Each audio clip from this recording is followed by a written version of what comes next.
Welcome to my channel, The Good Book Tales.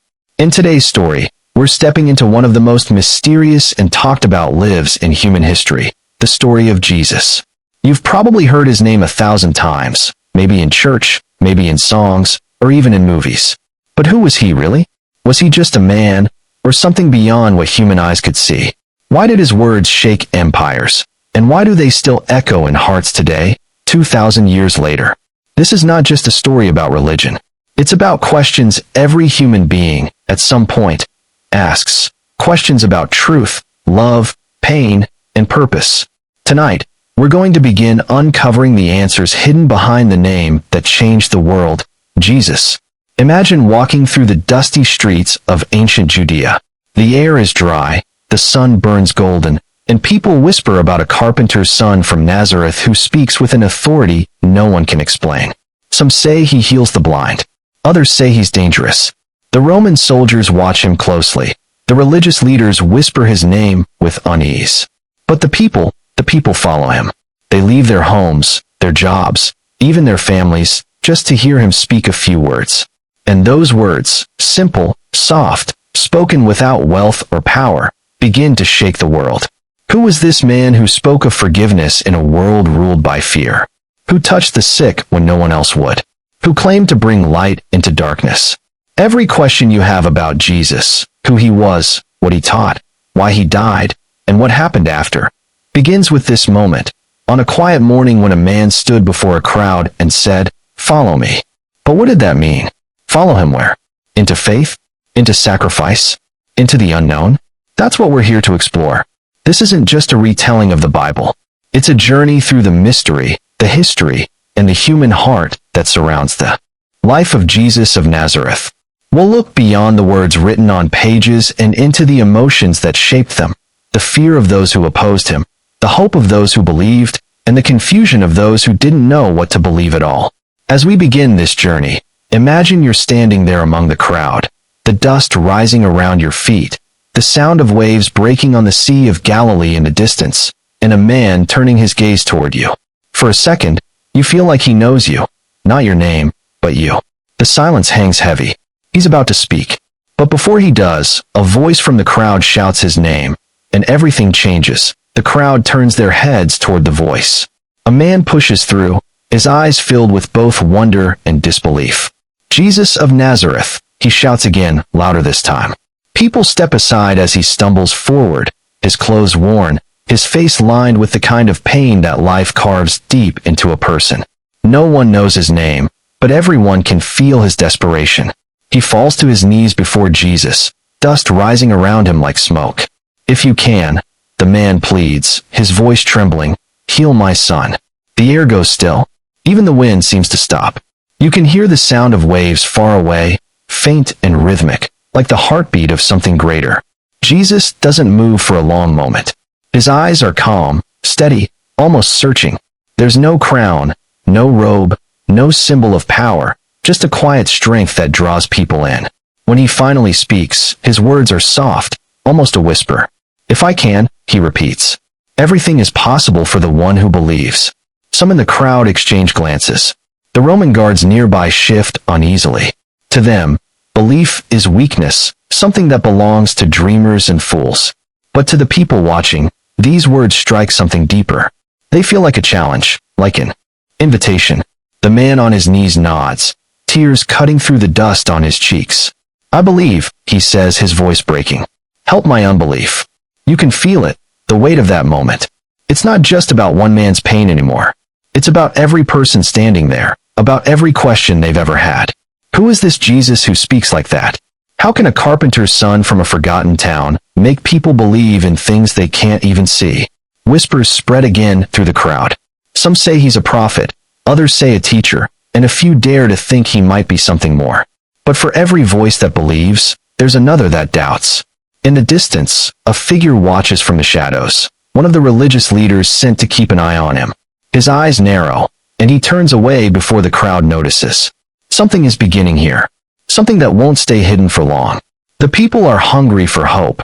The rulers are afraid of losing control, and in the middle of it all stands one man who claims to bring light into darkness. But light always draws attention, and attention brings danger. As the man's son opens his eyes, the crowd gasps. For a second, joy and fear mix in the same breath. But Jesus' gaze lifts past them, toward the horizon, where storm clouds begin to gather. He seems to know what's coming next. And maybe, deep down, so do we.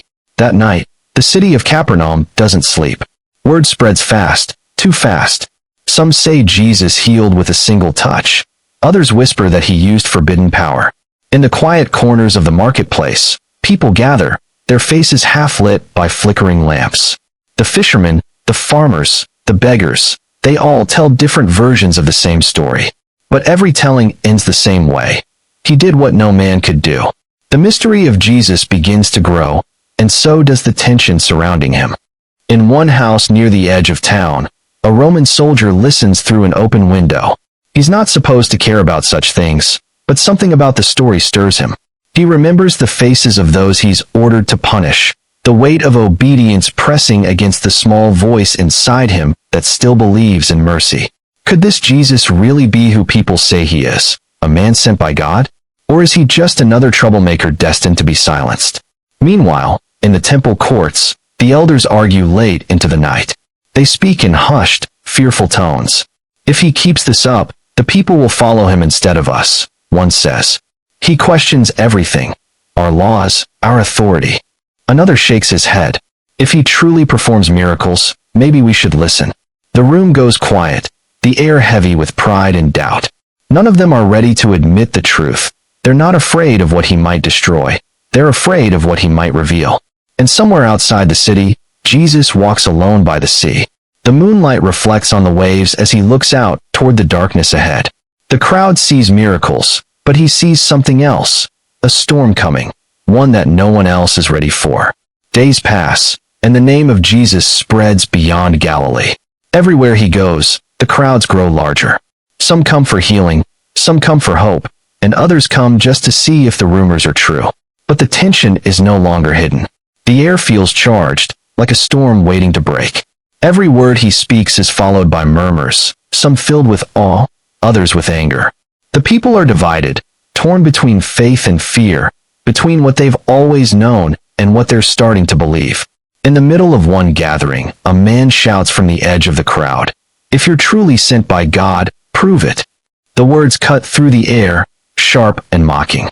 For a heartbeat, everything goes silent. The wind stops. The people wait. Jesus looks at the man, his eyes calm but steady, and replies softly, "You ask for a sign, but you do not see the ones already before you." His voice is gentle, but it carries power, enough to stir something deep inside every listener. That moment becomes a spark. Some fall to their knees, overwhelmed, while others turn away, anger burning in their eyes. Among them stand the temple leaders, watching closely. They whisper to one another, their faces tight with worry. "He's growing too strong," one mutters. "If this continues, the people will follow him anywhere." And in the shadows nearby, the Roman soldier watches again, his hand resting on the hilt of his sword. He doesn't understand what he's feeling, fear, respect, or something closer to hope. But he knows one thing. Something is coming, something that will change everything. As the sun sets, the crowd begins to disperse, but Jesus remains still. He looks toward the horizon, where dark clouds gather once more, and the sound of thunder rolls faintly in the distance. That night, as the thunder fades and the wind settles, a quiet unease lingers in the air. The people have gone home, but whispers still travel through the streets. Stories of miracles, stories of danger, and now, stories of betrayal. Somewhere between the walls of power and the dust of the roads, a secret meeting takes place. A messenger from the temple meets a Roman officer under the cover of darkness. They speak in low voices, cautious and tense. He draws the people to him. The messenger says, "If he continues, there will be unrest. The governor cannot ignore it forever." The soldier nods, his face unreadable. "So what do you want from Rome?" The messenger hesitates. "We want peace," he says, but his tone betrays something else, fear. Meanwhile, in a quiet village nearby, Jesus sits with his followers by the fire. The night is still, but the tension around him is growing. Some of them look worried. "They're watching us," one of them whispers. "Everywhere we go." Jesus doesn't answer right away. He watches the flames dance, his expression calm but distant. "The truth always draws eyes," he finally says. "But the light is not meant to hide." His words comfort them, but deep inside, they know the danger is getting closer. The next morning, as the sun rises over the hills, a crowd gathers again. This time, it's different. The faces are restless, filled with questions that cut deeper than before. "If you bring peace," a woman cries out, "why does the world around us feel like it's breaking?" The question hangs heavy in the air. Even the wind seems to pause. Jesus looks at her with compassion, but before he can speak, soldiers appear at the edge of the crowd. The same Roman soldier from before steps forward, his hand raised, not in violence, but in warning. People begin to panic, backing away as the tension thickens. The temple messengers stand nearby, their expressions cold, pretending to be bystanders. Everyone knows something is about to happen, though no one dares to move first. Jesus doesn't retreat. He steps forward slowly, the light of the morning catching his face. For a moment, there's only silence, the kind that comes before a storm breaks. Then, from the edge of the crowd, someone calls his name, not in faith, but in accusation. The sound pierces through the air like a knife, and everything changes. The crowd freezes. The voice that shouted his name trembles now, filled with anger and fear. The Roman soldiers tighten their grip on their weapons, and the temple messengers exchange tense glances. The air feels heavy, thick with confusion and emotion. For a long moment, no one speaks. Then Jesus steps forward, closing the distance between himself and the man who accused him. The man's face is pale, his eyes darting nervously between the crowd and the soldiers. "You've led people astray," he stammers. "You claim power that belongs only to God." The words ripple through the crowd like a wave. Some gasp, others murmur in disbelief. Jesus doesn't argue. He simply looks at the man, his eyes steady, full of something deeper than anger, something closer to sadness. "You fear what you do not understand," he says softly. But the truth does not depend on fear. The soldiers move closer, unsure whether to act. The Roman officer hesitates, his jaw tight. For a moment, it seems like chaos will erupt, but instead, something unexpected happens. The same man who accused Jesus suddenly falls to his knees. His voice shakes. "I saw what you did," he says. "I saw the boy who was healed. I can't explain it, but I know what I saw." The crowd stirs, caught between relief and confusion. Jesus helps the man to his feet. "You have seen," he says quietly. "But soon, the world will have to choose what it believes." His words hang in the air like a warning and a promise all at once. The soldiers step back, uneasy, and the crowd slowly begins to part. The tension breaks, but not with violence, only with silence and awe. Just when it feels like peace might settle, another twist unfolds. A messenger rushes through the crowd, breathless. "He's been summoned," he says, pointing toward the city. The council wants him brought before them. The soldiers' eyes meet Jesus, and for a moment, neither of them speaks. The officer knows this order isn't about justice, it's about control. But still, duty pulls at him. Jesus nods calmly, as if he expected this. The crowd begins to whisper again, unsure if this is an ending or the beginning of something greater. As he walks toward the city, the clouds break, letting sunlight fall across the road ahead. It feels like a sign, but no one knows whether it's one of hope or warning. The city waits in silence as Jesus walks through its gates, the murmurs of the crowd fading behind him. The Roman officer follows at a distance, torn between his orders and his conscience. He remembers the man's calm voice, the way he spoke of light and truth without pride or anger.